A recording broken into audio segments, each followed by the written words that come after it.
just showing boldness, showing a support for the company that investors seem to like here. How did he orchestrate it on Friday?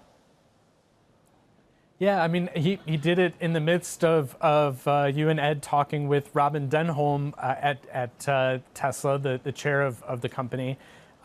There's clearly a sort of coordinated effort on the part of Musk and the board to really generate excitement about the future of this company at a time when there's a lot of reasons to be really concerned, right? In terms of the here and now business, we continue to see signs of really difficult demand issues.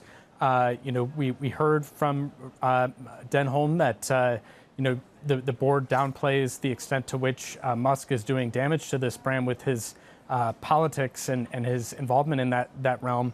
But he then proceeded over the weekend to do more politicking that I think raises a lot of eyebrows, particularly here in the UK, right? And so just how much there's really sort of meat to this optimism, I think, is going to be the question in the months to come. So Caroline and I were explicit with Robyn Denholm in asking, how did you, the board, define politics or political activity? Let's get some of what she responded with. From a personal perspective, in terms of his political motivations, etc., is up to him. I mean, clearly, from our perspective as a board, we're measuring him on results and measuring him on what he does as a CEO of Tesla. So part of the reason we posed that question is because literally in the days since the proxy hit and the comp package was proposed, Musk has been very active on X, talking in particular, Craig, about UK politics. That accelerated over the weekend. What's the latest?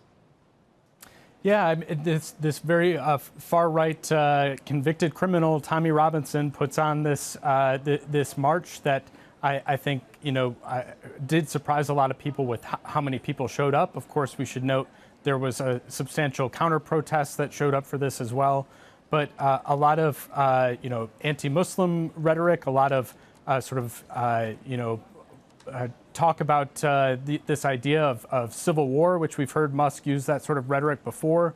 We've, on the backs of this, heard, Keir Starmer's spokesman and others in Westminster really, express alarm about this sort of charged language that we're hearing out of Musk.